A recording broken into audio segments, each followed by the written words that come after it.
Hello साथियों, नमस्कार। Ashutosh academy channel में आप सभी का स्वागत है।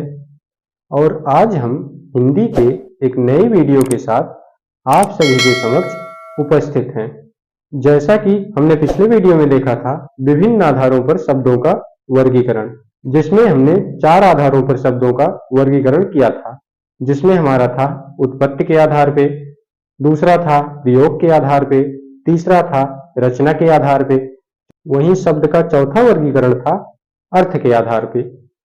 तो आइए आज हम सबसे पहले देखते हैं उत्पत्ति के आधार पे शब्दों के प्रकार। उत्पत्ति के आधार पे शब्दों के कितने प्रकार हैं, आइए हम देखते हैं।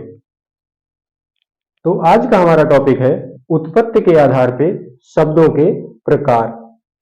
उत्पत्ति के आधार पे शब्द जो हैं 5 प्रकार के होते हैं। हम पांचों प्रकार देख लेते हैं। तो उत्पत्ति के आधार पे पहला प्रकार है, शब्द का पहला प्रकार है तत्सम शब्द। दूसरा प्रकार है तद्भव शब्द।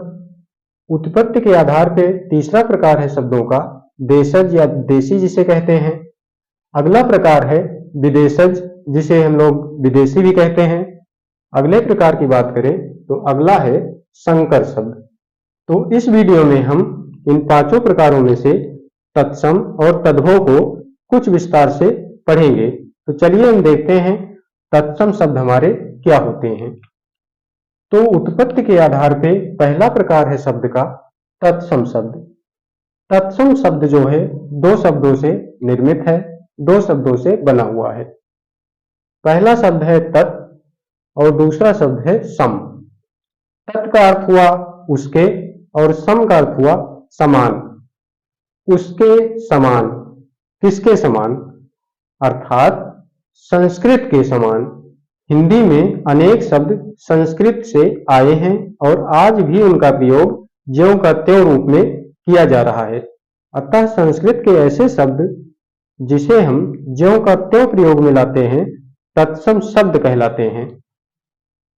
अर्थात ऐसे शब्द जिसे हम ज्यों का त्यों प्रयोग में लाते हैं तत्सम शब्द कहलाते हैं। हम उदाहरण की बात करें, जैसे अग्नि, वायु, सूर्य, पत्र, कूप, हस्त आदि, ये सारे शब्द संस्कृत से ज्यों का त्यों ले लिए गए हैं।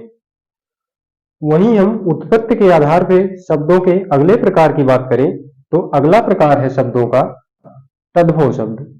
तद्भव शब्द जो है यह 2 शब्दों से निर्मित है। पहला है तत् और दूसरा है भव। तत् का अर्थ हुआ उससे और भव का अर्थ हुआ उत्पन्न होना।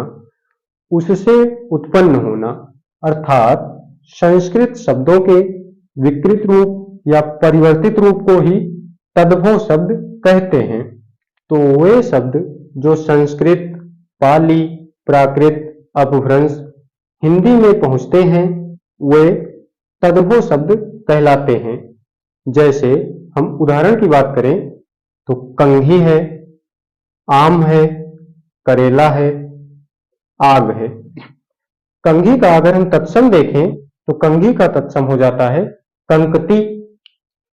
आम का तत्सम हो जाता है आम्र। करेला का तत्सम हो जाता है करवेला। हम वहीं आग का तत्सम देखें तो आग का हमारा तत्सम रूप हो जाता है अग्नि।